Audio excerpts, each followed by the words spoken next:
মাজুসি ব্যক্তি ডাক দেয়া কয় 90টা বছর পর্যন্ত আমি সনম সনম সনম সনম সনম করে ডাকলাম। আমি মূর্তি পূজা করি, অগ্নি পূজা করি, আকাশের তারকার পূজা করি, আমি আসমানের সূর্যের পূজা করি, চন্দ্রের পূজা করি। পয়গম্বর মুসা আলাইহিস সালাতু ওয়াস সালাম বলেন, তুমি কেমন মানুষ, যেই মালিক চন্দ্র বানাইলো, সূর্য বানাইলো, আকাশ বানালেন, সব কিছু যেই মালিক বানাইলেন ওই মালিককে বাদ দিয়ে তুমি মন গড়া ভাবে মন মতো অন্যজনকে তোমার মালিকের সমকক্ষ বানায় দিলা। এটা কেমন করে তুমি বানাইলা? এটা তো বুঝে ধরলো না। কথা হলে তুমি কি বলো? আমি বলতে চাই, তুমি যার পূজা করতেছো ওনার একজন সৃষ্টিকর্তা আছে, চন্দ্র সূর্যের সৃষ্টিকর্তা আছে না নাই? সবাই জুড়ে বলেন আছে না নাই? বলেন কে? আরো জুড়ে বলেন কে? কণ্ঠনালী পরিষ্কার করে উচ্চ আওয়াজে বলেন কে? বলেন আল্লাহ। আর একটু জুড়ে বলেন আল্লাহ। যদি ইখলাসের সাথে সহি নিয়তে আল্লাহকে মহব্বত করে কোনো মানুষ যদি আল্লাহ নামের উচ্চারণ করে একখান হাদিস তাহলে আপনাদেরকে শোনায় দেয়, কিয়ামত কঠিন মুসিবতের দিনে মানুষ যখন দেখা যাইব তার কোনো আমল নাই, শুধু গুনার গুনার গুনার গুনার গুনার গুনাহ, তার গুনাহ ছাড়া কোনো আমল নাই। মালিক ডাক দেয়া বলবে, বান্দারে তোকে জাহান্নামে পালানোর জন্য আমি তোরে মুসলমান বানাই নাই। দেখ বান্দা, তোর জীবনে কোনো একটা আমল বলছস কিনা, করছস কিনা? বান্দা বলবে, মালিক আমার মনে হয় না জীবনে একটা নেকির কাজ করেছি, মনে হয় না। আল্লাহ বলবেন, বান্দা তোর কাগজপত্র আমার কাছে দে, দেখি তোর কাগজপত্রের মাঝে কিছু আসেনি। মালিকও খুঁজা দেখবেন কাগজপত্রের মাঝে কোথাও লেখা নাই সে জীবনে একটা নেকির কাজ করেছেন। আল্লাহ পাক বলবেন, বান্দারে কিরামান কাতিবিন দুইজন ফেরেশতা তোমার কাঁধে ছিল, দুইজন ফেরেশতা পর্যন্ত তোমার এই সম্মানিত দুইজন ফেরেশতা পর্যন্ত তোমার আমল নামায় লেখে নাই, কিন্তু আমি মালিকের কাছে একটা নেকি তোমার বরাদ্দ আছে। ও রব, এটা কেমন নেকি গো, একটু আমাকে জানায়া দেন। আল্লাহ পাক জানায়া দিবেন, বান্দা কেমন নেকি তোমাকে দিয়েছিলাম তুমি জানতে চাও? তুমি ঘুমের মাঝে গভীর রজনীতে ঘুমিয়ে গিয়েছিলে, ঘুমের ঘরে তুমিও জানো না, মাঝে মধ্যে তুমি ডান দিকে করট ফিরাইতে, বাম দিকে বান্দা তুমি করট ফিরাইতে, এক পাশ থেকে আরেক পাশে বান্দা তুমি যাইতে। আমি লক্ষ্য করে দেখেছি বান্দা, ঘুমের ঘরে একদিন তুমি পাশ কাটতে গিয়ে বলছিলে আল্লাহ। সুবহানাল্লাহ কইবেন না? তুমি যে আল্লাহ শব্দটা বলেছিলে কেউ জানে না, কিন্তু আমি মালিক তোমার এই আল্লাহ ডাকটা বড় পছন্দ করে ফেলেছি। আজকের দিনে বান্দারে তোমার কোনো আমল নাই, কিন্তু ঘুমের ঘরে যে আল্লাহ বলে ডাক দিয়েছিলে ওই নামটা আমার কাছে বড় পছন্দ হয়েছে। আল্লাহ নাম বলার বদৌলতে আজকের দিনে আমি তোমার জীবনের গুনাহগুলো মাফ করে দিলাম। শুধুমাত্র আল্লাহ বলার কারণে আল্লাহ মাফ করে দিবেন, শুধুমাত্র আল্লাহ শব্দটা বলার কারণে আল্লাহ তাকে মাফ করে জান্নাত দান করে দিবেন। সুবহানাল্লাহ। একটু জোরে এত আওয়াজ, এত ফজিলতের কথা শুনো, আওয়াজ আপনাদের বাহির হয় না, বুঝলাম না। তাহলে শুনেন, পয়গম্বর বলতেছেন, ও ভাই তুমি তোমার মালিককে ভুলে গেলায়, তোমাকে আমি এই মালিকের দাওয়াত দেই, ওই মালিকের কালেমা যদি পড়ো তুমি মরবে, তোমাকে জান্নাতে যাওয়ার সুপারিশ করার জন্য আমি পয়গম্বর মুসার উপরে ওয়াজিব হয়ে যাবে, তোমাকে সুপারিশ করে আমি জান্নাতে নিয়ে যাব। এবার মাজুসি ডাক দিয়া বলেন, ঠিক আছে কি পড়তে হবে বলো? তুমি বলো লা ইলাহা ইল্লাল্লাহ। তুমি বলো লা ইলাহা ইল্লাল্লাহ মুসা কালিমুল্লাহ। এবার লোকটা বলেন পড়লে লাভ কি? পড়লে তোমার জন্য কিয়ামতের মাঠে সুপারিশ করব, তোমার জন্য জান্নাত ওয়াজিব হয়ে যাবে। এবার মাজুসি 90 বছর পর্যন্ত অগ্নি পূজা করলো, মূর্তি পূজা করলো, চন্দ্র সূর্যের পূজা করলো, পয়গম্বরের দাওয়াত তার উপরে অ্যাকশন করলো। এবার লোকটা ডাক দেখো আমি পড়লাম লা ইলাহা ইল্লাল্লাহ মুসা কালিমুল্লাহ, যেই মাত্র পড়লো লা ইলাহা ইল্লাল্লাহ মুসা কালিমুল্লাহ পড়া শেষ, সাথে সাথে মালাকুল মউত তার সামনে উপস্থিত হয়ে যায়, এর ভিতরে তার ইন্তেকাল হয়ে যায়। আপনাদেরকে জিজ্ঞেস করি, এই মুহূর্তে একটা মানুষ যদি এখানে আসে, আয়েশা যদি লোকটা কালেমা পড়ে মুসলমান হয়, মুসলমান হওয়ার সাথে সাথে যদি তার ইন্তেকাল হয়ে যায়, কষ্ট লাগবে কি লাগতো না? আরো জোরে বলেন। পয়গম্বরের অন্তরটা ভেঙ্গে চূর্ণ বিচূর্ণ হয়ে গেল। মালিক, একটা মানুষকে কষ্ট করে মুসলমান বানাইলাম, সবে মাত্র কালেমা পড়লো, কালেমা পড়ছে, কোনো আমল করে নাই, নামাজও একটা ওয়াক্ত পড়ে নাই, রোজাও আমার সাথে রাখে নাই, আমার সঙ্গে জিহাদের যায় নাই, দাওয়াত দেওয়ার জন্য একটা মুহূর্ত সময় কাটায় নাই, কালেমা পড়লো, তার মরণের ফয়সালা আপনি করে দিলেন। মালিক, তার ব্যাপারে আপনি কি করবেন? আল্লাহ বলেন পয়গম্বর জানাজা পড়াও, জানাজা পড়ালেন, দাফন কাফন কমপ্লিট করো। পয়গম্বর দাফন কাফন নিজেই কমপ্লিট করলেন, কবরের পাশে রাইখা হাতটা উপরের দিকে তুইলা কয় মালিক, তোমার এই বান্দার উপরে আমি সন্তুষ্ট হয়ে গেছি। আল্লাহ ডাক দেয়া বলেন, হে পয়গম্বর মুসা, তুমি যদি আমার বান্দাকে সবেমাত্র কালেমা পড়াইলে, এই জন্য তোমার অন্তরে মায়া, এই বান্দার প্রতি আমার মায়া তোমার চাইতে কম না বরং বেশি। বান্দারে, ও পয়গম্বর, আমার এই বান্দা যেই মাত্র তোমার হাত ধইরা কালেমা পড়ে মুসলমান হয়েছে, প্রথম নাম্বারে আমি আল্লাহ বান্দার 90 বছরের শিরকি গুনাহ, আমার সাথে যাদেরকে শরীক করেছে, মূর্তি পূজার সমস্ত গুনাহ খাতা আমি আল্লাহ তার মাফ করে দিলাম।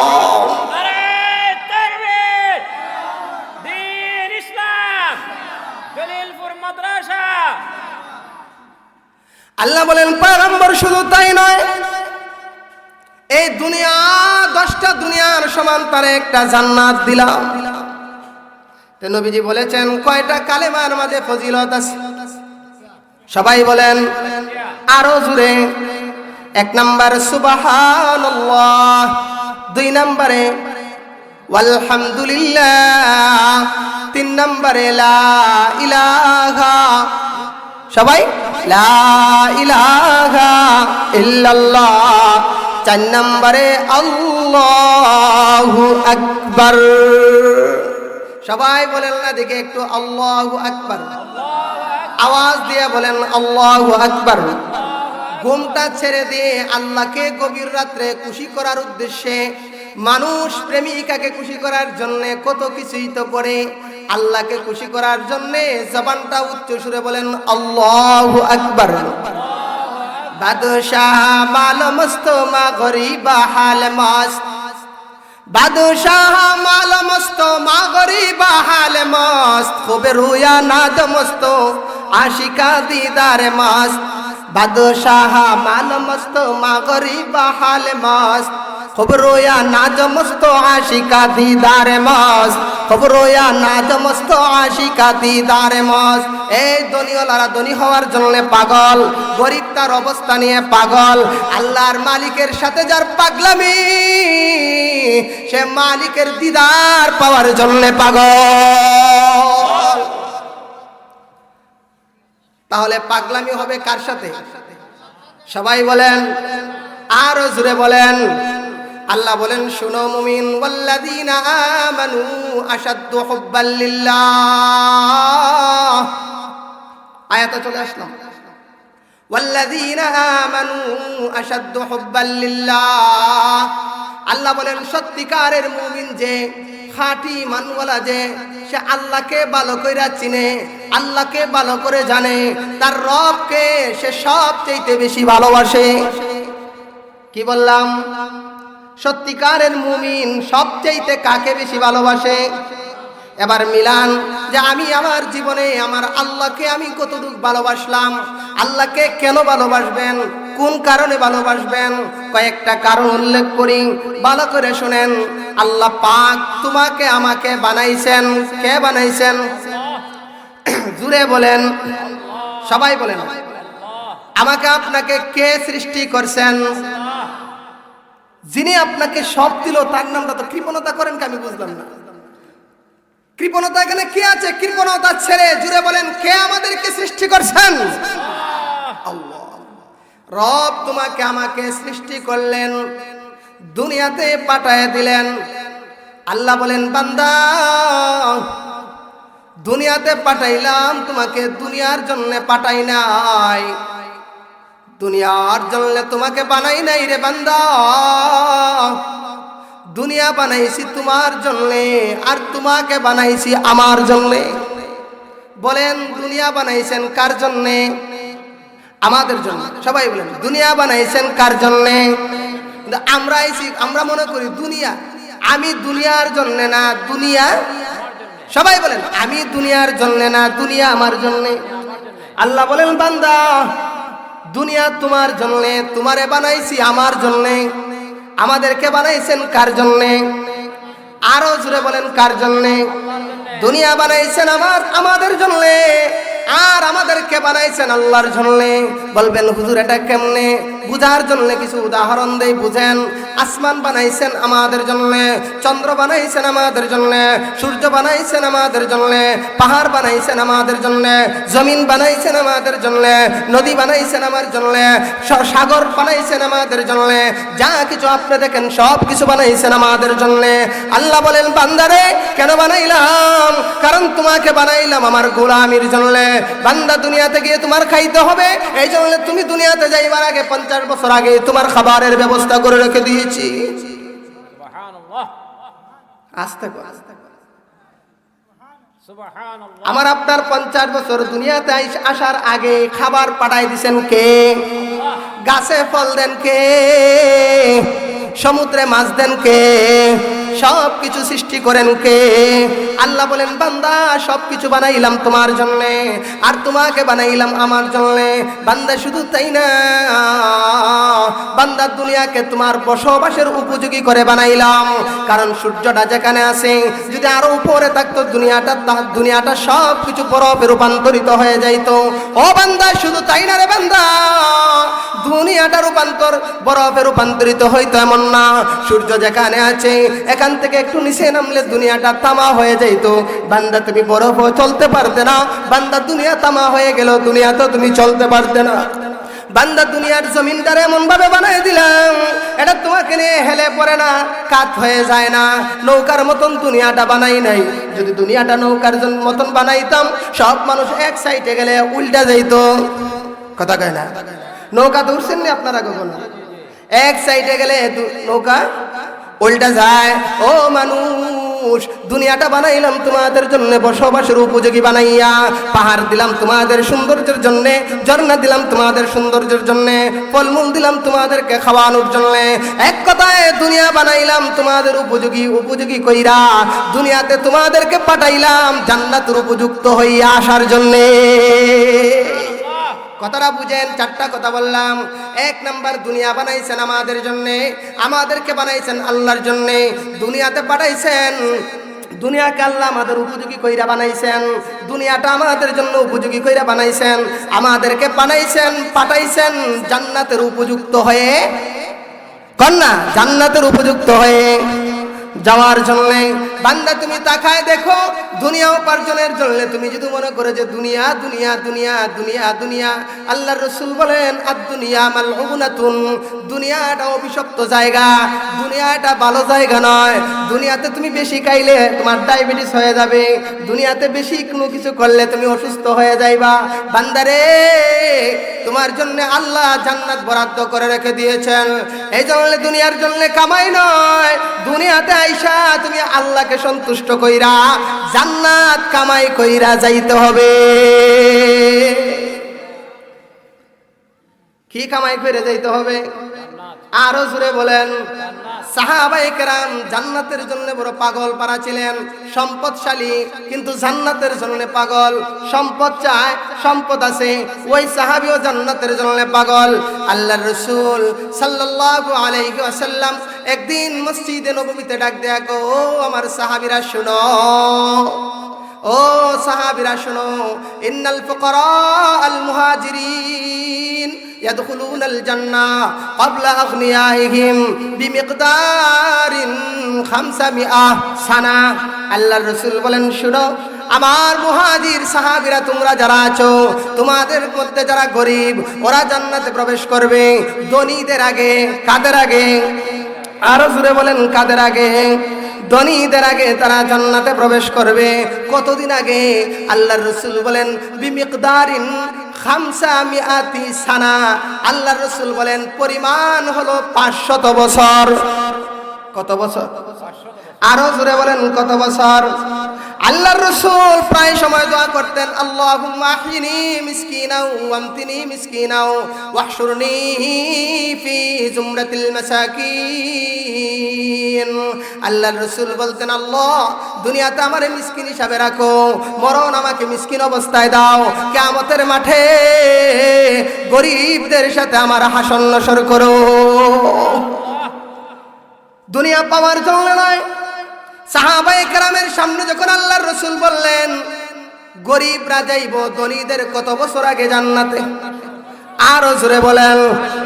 রাসূলের সাহাবীদের মাঝে একজন সাহাবী ছিলেন, ধনী সাহাবী হযরত উসমান গনি রাদিয়াল্লাহু তাআলা আনহু।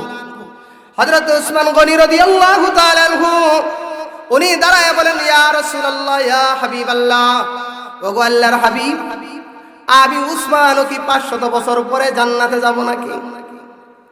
কারণ তারা জান্নাতের জন্য পাগল, জান্নাতে পরে যাইতে তারা রাজি। আল্লাহর রাসূল বলেন, হা উসমান, তুমিও 500 বছর পরে জান্নাতে যাইবা। উসমান কেমন জান্নাতের জন্য কেমন পাগল তাহলে শুনেন। মদিনায় একবার দুর্ভিক্ষ দেখা দেয়, অভাব অনটনের মাঝে মদিনাবাসীওয়ালারা চলে, মদিনার লোকগুলো অভাব অনটনের কাটাচ্ছে। আল্লাহর রাসূল সাল্লাল্লাহু আলাইহি ওয়াসাল্লামের জামানার পরে মদিনার মানুষের করে খাবার নাই, বাজারে কোনো কিছু নাই, খাবারের কোনো ব্যবস্থা নাই, দুর্ভিক্ষ চলছে, খাবারের দুর্ভিক্ষ। সবাই নিজ নিজ অবস্থা নিয়ে ব্যস্ত। রাত্রিবেলায় বাচ্চাদের কান্নার আওয়াজ শোনা যায়, ঘরে খাবার নাই। উসমান গনি রাদিয়াল্লাহু তাআলা আনহু সিরিয়ায় চলে গেলেন। সিরিয়া থেকে অনেক উটের উপরে বুঝাই কইরা গম খেজুর নিয়ে মদিনায় আসবেন। মদিনার ব্যবসায়ীরা এই সংবাদটা পাইয়া অনেক আগে দূরে চলে গেল, গিয়ে উসমান গনির সাথে সাক্ষাৎ, মদিনায় কোনো প্রবেশ করে নাই। উসমান গনি রাদিয়াল্লাহু তাআলা আনহুর সাথে সাক্ষাৎ করে মদিনার ব্যবসায়ীরা বলে, উসমান, বাজারের মাঝে খাবারের কোনো ব্যবস্থা নাই, কারো কাছে খাবার জাত গুদামজাত করা নাই। উসমান, তুমি যেহেতু নিয়ে আসছো এটা আমাদের কাছে বিক্রি করে দাও। উসমান গনি বলেন, কেন, কি দিবা বলো, তুমি চাও? উসমান গনি বলেন, না, কি মূল্য দিবা তোমরা একটু আমাকে জানাও। এবার ব্যবসায়ীরা বলে, তোমার যেই পণ্যটা 1 টাকা দিয়ে কিনে আনছো তোমাকে ডাবল দিব, 2 টাকা মূল্য দিব। কারণ যেই অভাব আনলেই ছক্কা মারতে পারবে, লাভ ডাবল 3 ডাবল করতে পারবে। 30 টাকা কেজির পেঁয়াজ 500 টাকাও বিক্রি করতে সময়। উসমান গনি বলেন, না, আমারটা আরো বেশি চওড়া দামে বিক্রি হবে। তাহলে কত? তোমরাই বলো। তাহলে তোমার 1 টাকার জিনিসের দামটা আমরা 2 টাকা দেব। না, তাও হবে না, বাড়াতে হবে। 3 টাকা দিব। না, তাও হবে না। 4 টাকা দিব। না, হবে না। 5 টাকা দিব। না, তাও হবে না। বলে উসমান এর চাইতে বেশি আমাদের পক্ষে দেওয়া সম্ভব নয়। কেন দেওয়া সম্ভব নয়? কারণ এর চাইতে বেশি নিলে মানুষ খরিদ করতে পারবে না।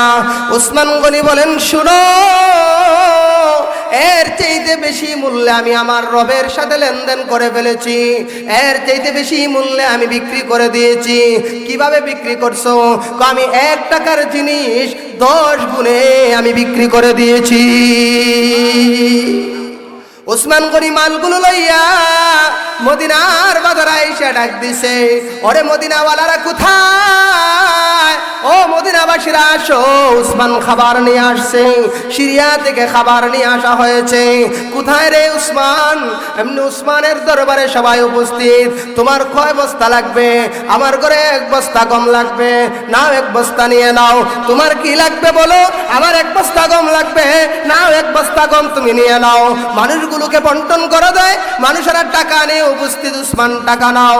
এই অভাব অনটনের সময়ে খাবারের ব্যবস্থা করেছো, তুমি কত চাও? তুমি যত চাও ততই দেওয়া হবে। উসমান গনি বলেন, না, আমার দেওয়ার প্রয়োজন নাই, তোমাদের কাছ থেকে এটার মূল্য নেওয়ার আমার প্রয়োজন নাই। আমার মালিকের সাথে আমি ব্যবসা করে ফেলেছি, তোমরা মাল নাও, টাকা দিতে হবে না। এটা রিজার্ভ রাখলাম, কিয়ামতের মাঠে আমার মালিক থেকে আসল লাভ করব। उस्मान तेरा नाम से इस्लाम रहेगा, उस्मान तेरा नाम से इस्लाम रहेगा, दुनिया की सखावत में तेरा नाम रहेगा, फारूक तेरा नाम से इस्लाम रहेगा, फारूक तेरा नाम से इस्लाम रहेगा, दुनिया की अदालत में तेरा नाम रहेगा, दुनिया की अदालत में तेरा नाम रहेगा, ओ सिद्दीक तेरा नाम से इस्लाम रहेगा, ओ सिद्दीक तेरा नाम से इस्लाम रहेगा, दुनिया की सदाकत में तेरा नाम रहेगा, दुनिया की सदाकत में तेरा नाम रहेगा, आली तेरा नाम से इस्लाम रहेगा, आली तेरा नाम से इस्लाम रहेगा, दुनिया की शुजाअत में तेरा नाम रहेगा, दुनिया की शुजाअत में तेरा नाम रहेगा, हमजा तेरा नाम से इस्लाम रहेगा,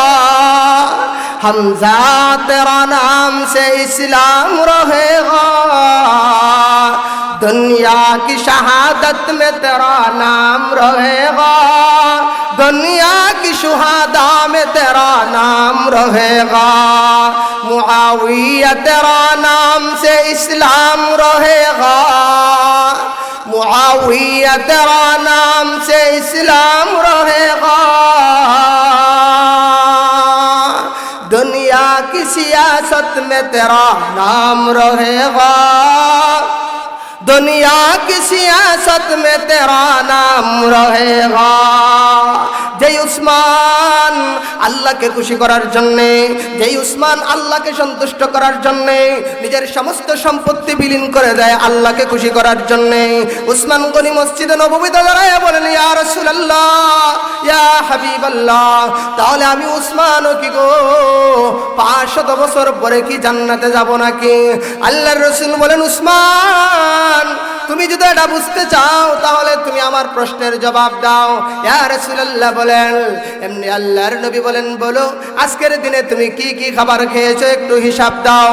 এবার আল্লাহর রাসূলের প্রশ্নের জবাবে উসমান গনি ডাক দিয়া বলেন, ইয়া রাসূলুল্লাহ, সকালবেলায় যখন ঘর থেকে বের হব স্ত্রী কিছু খেজুর দিল, খেজুরগুলো খাইলাম, খেয়ে বের হয়ে গেলাম। ইয়া রাসূলুল্লাহ, আবার যখন খেজুর বাগানগুলো দেখাশোনা করে 7টা 8টার দিকে যখন বাড়িতে আসলাম, বাসা আসার সাথে সাথে আমার স্ত্রী রুটি আর গোশত আমার সামনে হাজির করে দিলেন। আমি রুটি খাইলাম, আমি গোশত দিয়ে রুটি খাইলাম। আল্লাহর রাসূল গো দুপুরে যখন গেলাম, দুপুরে স্ত্রী গোশত আর রুটির ব্যবস্থা করে রেখেছে। আমদাম করে ভালো করে পেট ভর্তি করে খাবার খাইলাম।